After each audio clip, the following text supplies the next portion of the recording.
Thank you very much for giving me this opportunity to maybe express my views on this MMed Science and Physiology. I'm grateful that we have managed to get this far. This has been a journey and a desire for the department, and thank you.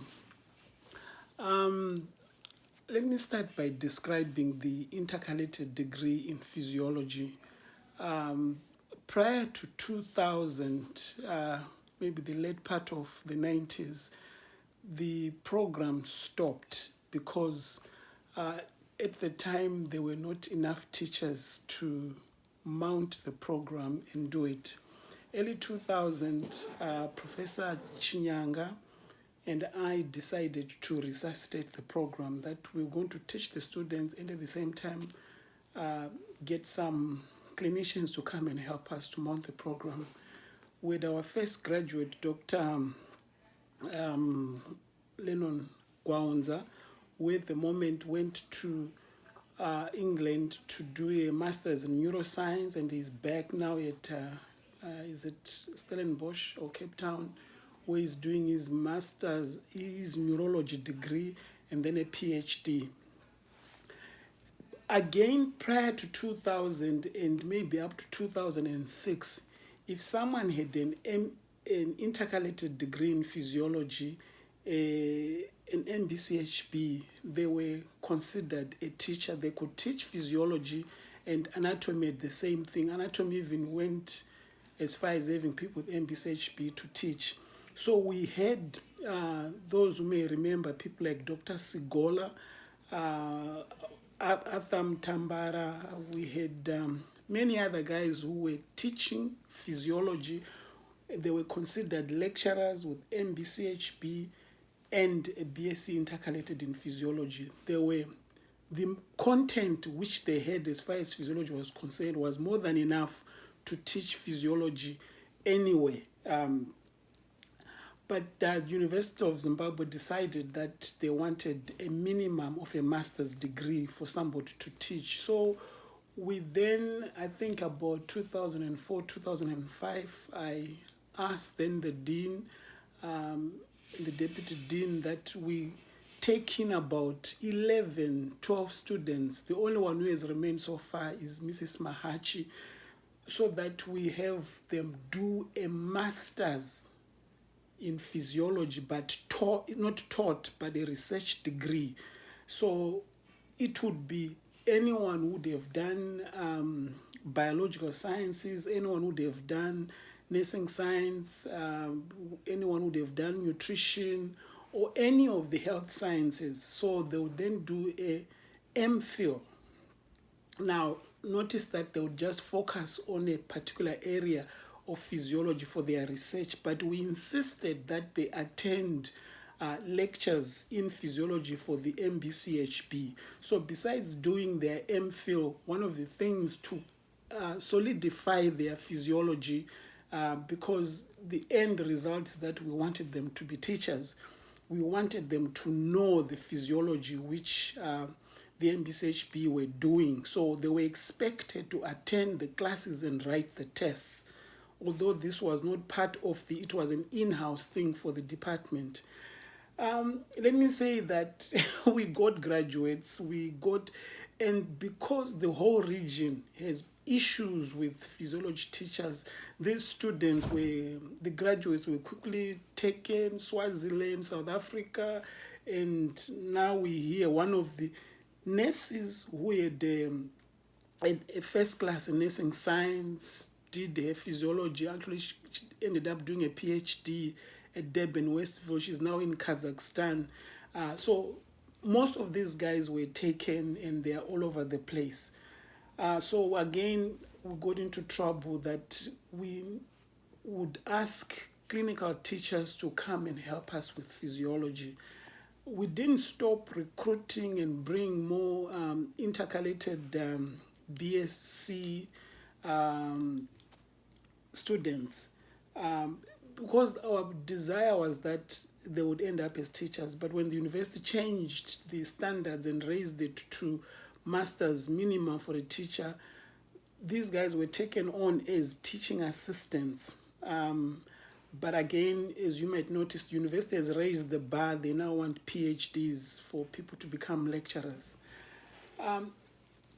There were discussions with Professor Levy earlier on in early 2000. You notice that anatomy, not only medical students can do intercalated, even other paramedic programs can do intercalation.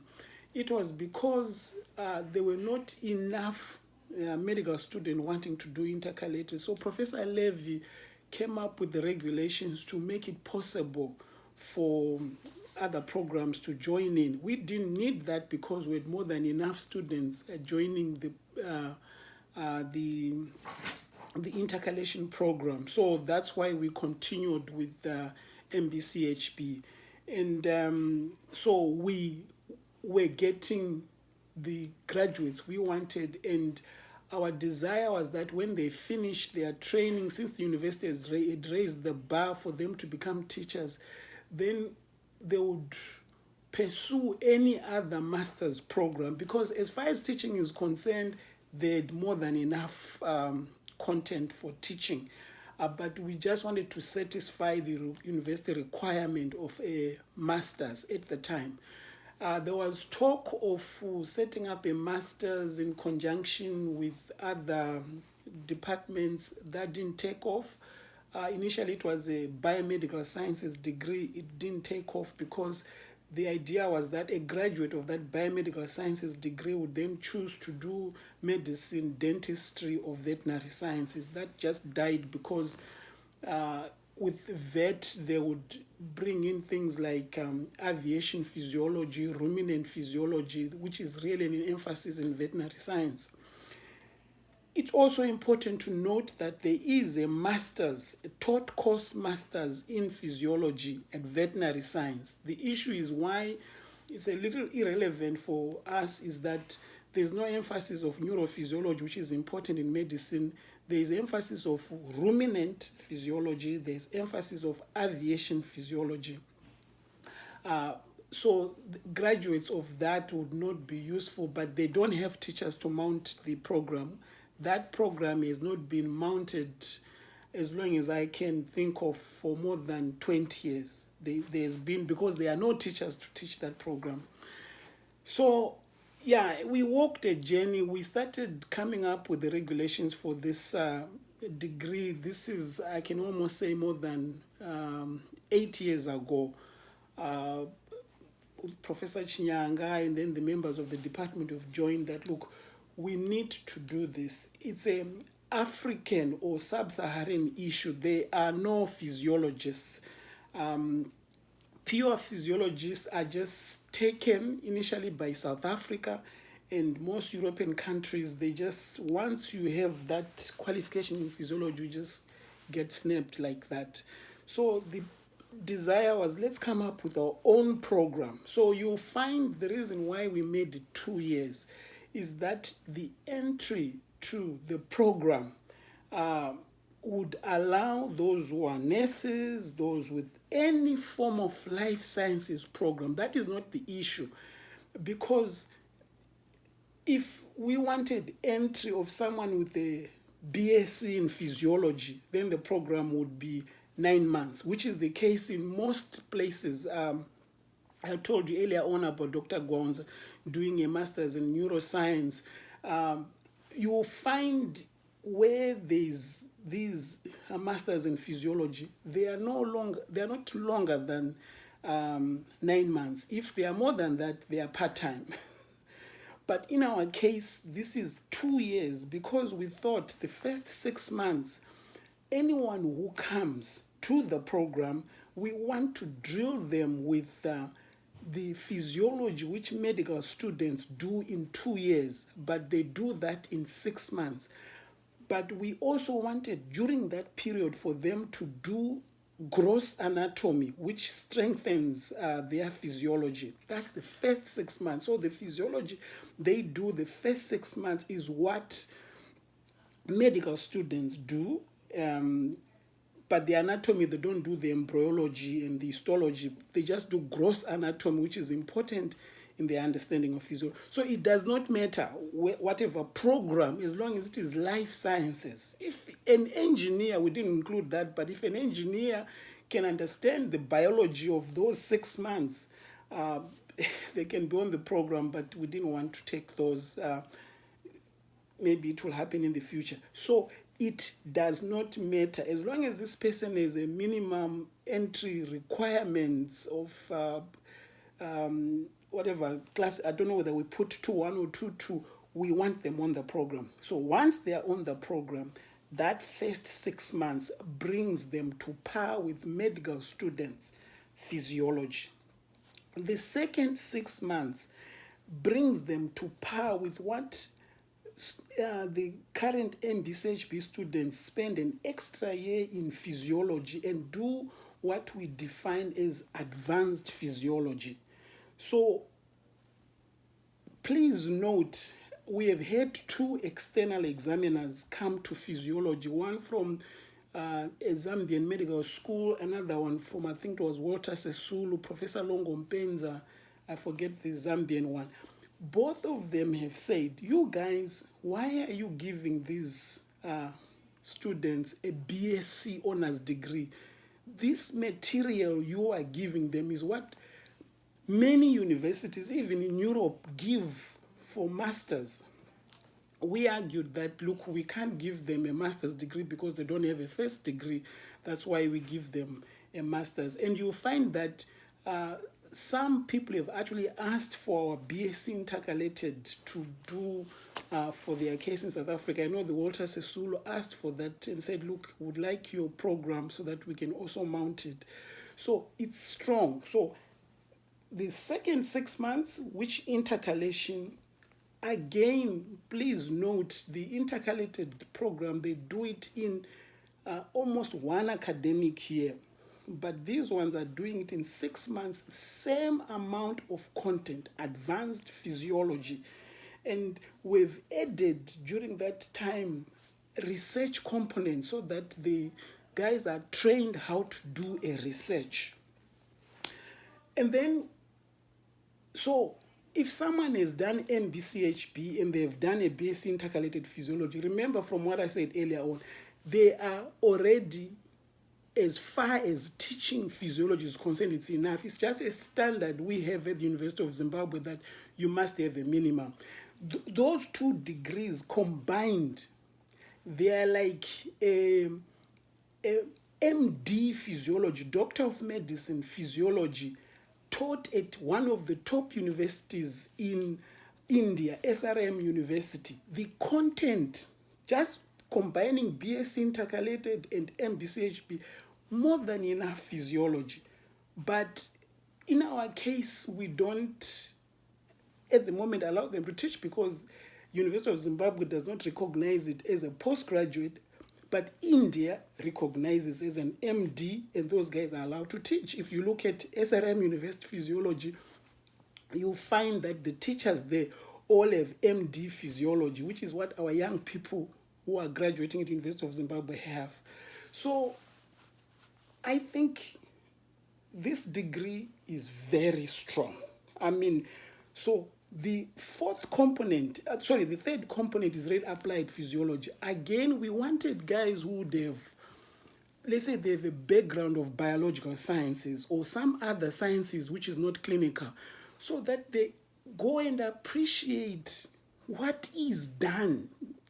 How is this physiology applied in a clinical setting?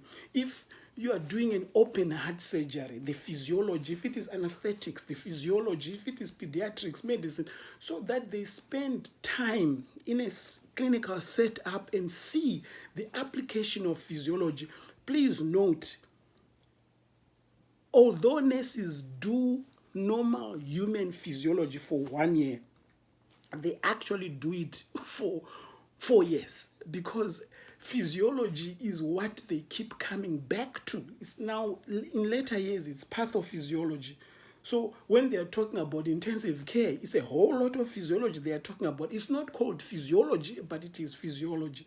So this third component of our MMed science and physiology, we want these guys to go and see applied physiology, clinical, okay, for them to appreciate that, okay, because you can't understand drug pharmacokinetics if you don't know normal physiology. You can't understand the changes in the immune system if you don't understand. How can you talk about dialysis if you don't understand normal physiology? You can't talk about hypertension or things if you don't understand the normal function. So please note, they do the normal, but for the extended years, all these guys do a lot of physiology, which is under pathophysiology. So that's what the third component, it's not just clinical. We also are hoping that they'll go and see applied physiology in other settings, whether exercise physiology or the military, take them to the military camps like the Air Force, so that they understand high altitude physiology and things like that. So that's what it's really applied. Even the intercalated who have done advanced physiology, they have an advantage in that, look, they already know the clinical physiology, but what they don't know, which is because they don't get necessarily exposed maybe during their housemanship, is that that's when they go for anesthetics.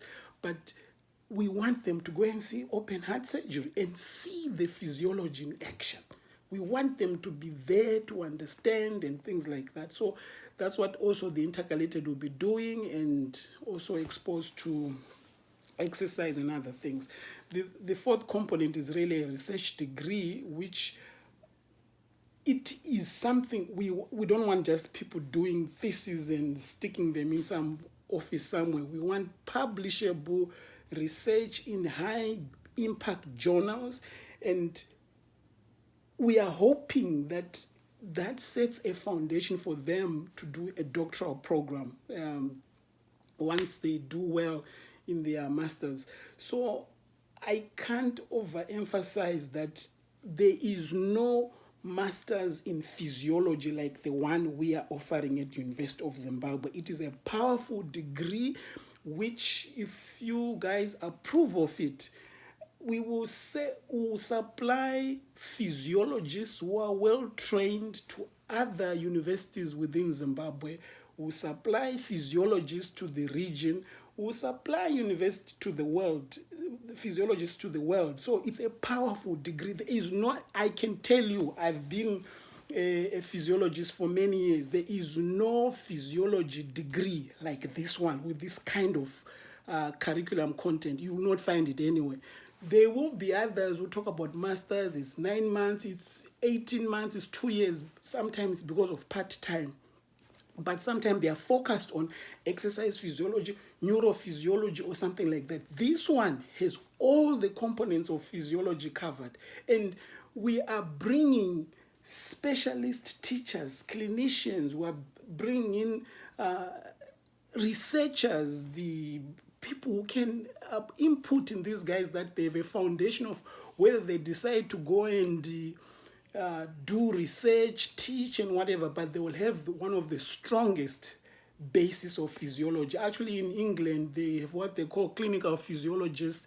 These guys will have more than enough content to go and handle situations like that. So I don't know if there are any questions, I can answer them, but I think I've tried to explain that you will not find a master's in physiology like this one, which we have proposed. Most will be short time, but we have made it 2 years so that we cover for anyone who's coming on the program with limited physiology. It does not make, even some of those universities, they take on people with all kinds of background training for master's program. They even take people with some other sciences, it can be chemistry, biochemistry, whatever it is, for masters in physiology. It does not necessarily need to be a degree in physiology. It's important to note that in the College of Health Sciences, physiology is something they experience throughout. If they are doing nursing science, physiotherapy, it's physiology throughout. Thank you very much.